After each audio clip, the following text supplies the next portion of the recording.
In this video, we will introduce the inverse trigonometric functions. So let's first review the idea of an inverse function. And to begin that, we start with a special class of functions called one-to-one functions. And so with one-to-one functions, we have a function where we can take x to y, and then the question is, can we go back? Is there a one-to-one correspondence between our input and our output, where each x is guaranteed a unique y, and each y is coming from a unique x? If that's the case, then there is a function that takes us back, and we call it f inverse, not to be confused with 1 over f. That negative 1 is not an exponent. So what are some of the other features of an inverse function? Well, you'll remember that a function has an inverse if the function is 1-to-1, and that means that the graph would have to pass the horizontal line test. And we know that if f and f inverse are actually inverses, that means that we have f inverse applied to f, which is applied to x, gets us back to x. In other words, f inverse undoes f. But not only does f inverse undo f, f should also undo f inverse. Both of those must be true. Now, the domain of f is the same thing as the range of the inverse of f. And likewise, the range of f is the domain of f inverse. And this happens because if you remember how we find the inverse of a function, we switch x and y, and we solve for the new y. And that new y is indeed our inverse function. So if you remember, we need to have a function pass the horizontal line test in order to be 1-to-1, and therefore possess an inverse function. But what we can do for those functions that are not 1-to-1 is we can restrict the domain and force it to have an inverse. So that's what we're going to do here. We're going to take this graph, which does not pass the horizontal line test, and restrict its domain over a reasonable interval so that we can have a meaningful inverse. So what would make sense here is to make sure that we would cover the whole set of outputs that this function can span. So what would the range need to be? It would need to be negative 1-to-1. And there are many different ways that we could restrict this function, but the way that mathematicians have done the restriction is that we have made the cut here and here. And so we will look at simply this piece of the graph. And that part of the graph does have an inverse because it is 1-to-1. So if we were to restrict the function, that would correspond to negative pi over 2 to pi over 2. So the restricted domain for sine of x would be negative pi over 2 to pi over 2. Now that's for sine of x. Whenever we go to find the inverse function, then that will become the range. The domain of a function will be the range of its inverse. The range of a function will be the domain of its inverse. So as we look at cosine, what would be the natural restriction to make here? And again, we want to cover the whole range, so we will make the break at 0 and go to pi and look at the curve that is bounded by those x values. And so the domain that's restricted for the cosine function will be from 0 to pi. Now as we look at the tangent function, it may seem like the most natural piece of our curve that will span the whole range from negative infinity to infinity would be to choose this branch, and that means that we will look at going between the x values of negative pi over 2 and positive pi over 2. So if we look at the definition of the inverse trigonometric function for sine, we have this new definition, or this new function called arcsine. We'll look at another notation soon, but in more traditional textbooks we use arcsine, and simply that means that arcsine of x is the same thing as saying what is the output of the sine function that yields x. So arcsine of x equals y means x equals sine of y. So the thing to note here is that y is our angle, and x is the ratio that would be outputted by the sine function for that angle. So notice, if x is the ratio, the ratios go from -1 to 1. What does the angle go between? The angle, y, goes between -π/2 and +π/2 inclusive. And the reason for that is for that domain restriction that we made a few moments ago.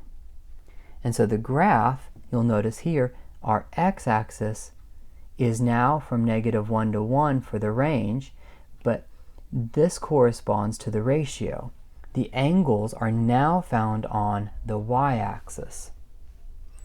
And the inverse of our sine function, the arcsine, looks like the reflection of y equals sine of x about the line y equals x. So again, the main thing to note here is that the input of an arcsine function is the ratio. The output is the angle. And the angle must go between -π/2 and π/2 inclusive. You must memorize the output range for an arcsine function.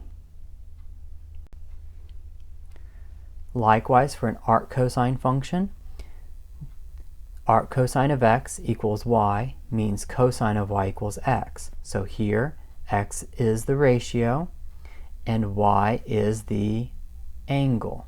And our angle for arc cosine's output is between 0 and pi inclusive.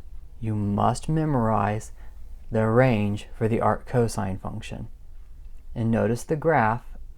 Again, the angles are found on the y-axis and the ratios are on the x-axis. The tangent function, arctangent of x equals y, means that tangent of y equals x. In other words, y is the angle and x is the ratio. And in all of these cases, in every single one of these cases, we are measuring our angle in radians. We are not going to output an inverse trig function with degrees. Now, for the arctangent function, the output must be between -π/2 and pi/2 exclusive this time. So you'll notice that we have asymptotes for our graph. And these asymptotes that are horizontal correspond to the vertical asymptotes from our tangent function's restricted graph. So here is a nice diagram that I give my students to help understand what inverse trigonometric functions are doing as opposed to just a normal trig function. So if we start with an angle like pi/6 and I apply sine to it, I'm going to get a ratio like 1/2. Now, there are many, many angles that have that sine output. So whenever we go back using an inverse trig function, we have to make sure that we obey the restriction for inverse trig function's range. That is why it is so important to remember those ranges for our inverse trig functions. So if I'm going back to my angle using arcsine, then I know that my angle has to be between -π/2 and pi/2 inclusive. So please draw this diagram and refer back to it. Now, there is alternative notation that is emphasized in our book, and this is what you will also see on a calculator. So whenever we see sine with a superscript of -1, we can say arcsine, or we can say the inverse sine function. Now this is not an exponent, so this is not the same thing as cosecant of x. This is just like f inverse, so this is sine inverse of x. So what's it mean? It's the same thing as arcsine of x, and so on for the other two functions. So let's look at an example. Here we have sine inverse of 1/2, or arcsine of 1/2. So let's write out what this means. Sine inverse of 1/2. Let's say that that's theta, because the output of an inverse sine function is an angle. So this means sine of theta is 1/2, but it's not just any theta that will yield that output, because there are many thetas that could. Instead, sine of theta equals 1/2, and there is a restriction on what theta can be. Theta must lie between -π/2 and +π/2 inclusive. So what is the angle that yields that? And so we know from our special angles that theta has to be in the first quadrant or second quadrant in order to be positive. But because we are ensuring that we are in the interval -π/2 to π/2, then theta must be in the first quadrant. So what is the angle that has an output of 1/2 in the first quadrant? And that is π/6. So this tells us that sine inverse of 1/2 is π/6. Now let's look at arc cosine of -√3/2. Again, let's let this be theta. This means that cosine of theta equals -√3/2, and at the same time, theta must be between 0 and pi inclusive. So what angle would yield that? Well, notice that cosine of theta is negative. So cosine of theta is negative in the second or third quadrants, but because theta is between 0 and pi, theta has to be in the second quadrant, between π/2 and pi. So we know that the reference angle that would yield this would be π/6. But to obtain an angle that has a reference angle of π/6 and in quadrant 2, and where it's between 0 and pi, the only such angle that will have that is theta equals 5π/6. So that means that arc cosine of -√3/2 must be 5π/6. So let's look at arc sine of 1. Arc sine of 1 has an output of an angle, and we know that that means that sine of theta has to equal 1, and theta has to be between -π/2 and π/2 inclusive. Now, the output of sine of theta being 1 means that we are with a quadrantal angle, and the quadrantal angle has to be π/2 or some coterminal angle.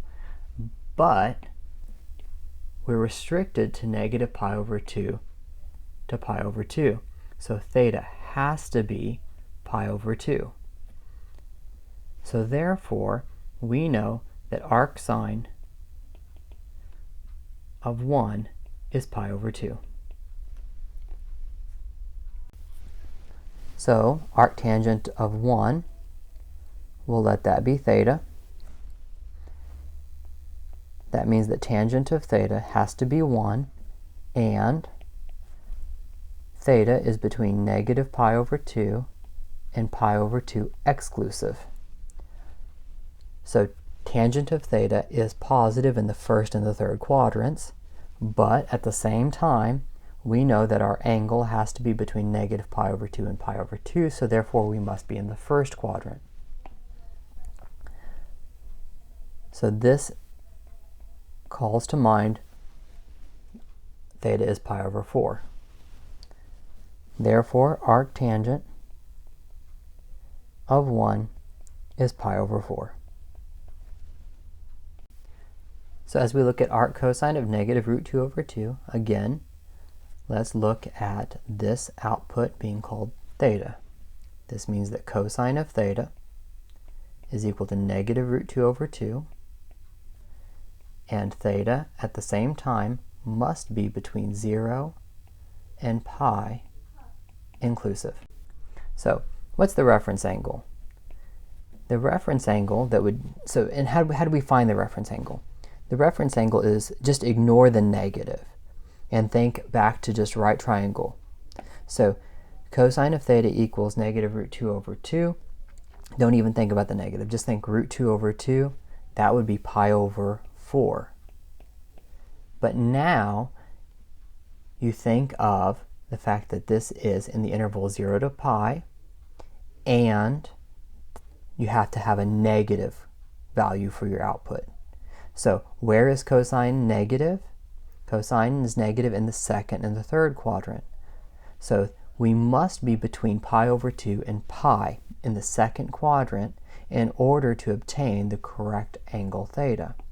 So therefore, theta must be the angle that has a reference angle of pi over 4, but must reside in 0 to pi and in the second quadrant, so we can't make it quite to pi over 4, or 4 pi over 4, so we're going to land at 3 pi over 4. So theta is 3 pi over 4.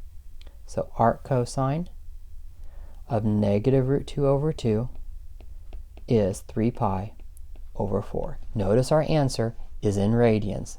All of these outputs of our inverse trigonometric functions are written in radians. So in our last example, we looked at arc cosine of negative root 2 over 2. Here we're looking at arc sine of negative root 2 over 2. So let's let this be theta. And this means that sine of theta is negative root 2 over 2. And at the same time, theta must be between negative pi over 2 and pi over 2 inclusive. So what's the reference angle? The reference angle is again pi over 4. But this time, our interval is between negative pi over 2 and pi over 2. And sine is negative. Sine of theta is negative. Where is sine of theta negative? The third and the fourth quadrants. So the third and the fourth quadrants mean that we're going to be in the negative pi over 2 to 0, and that would be in the fourth quadrant. So negative pi over 2 to 0 would be the fourth quadrant. And what angle in that interval has a reference angle of pi over 4? Theta must be negative pi over 4. So therefore, arc sine of negative root 2 over 2 is negative pi over 4.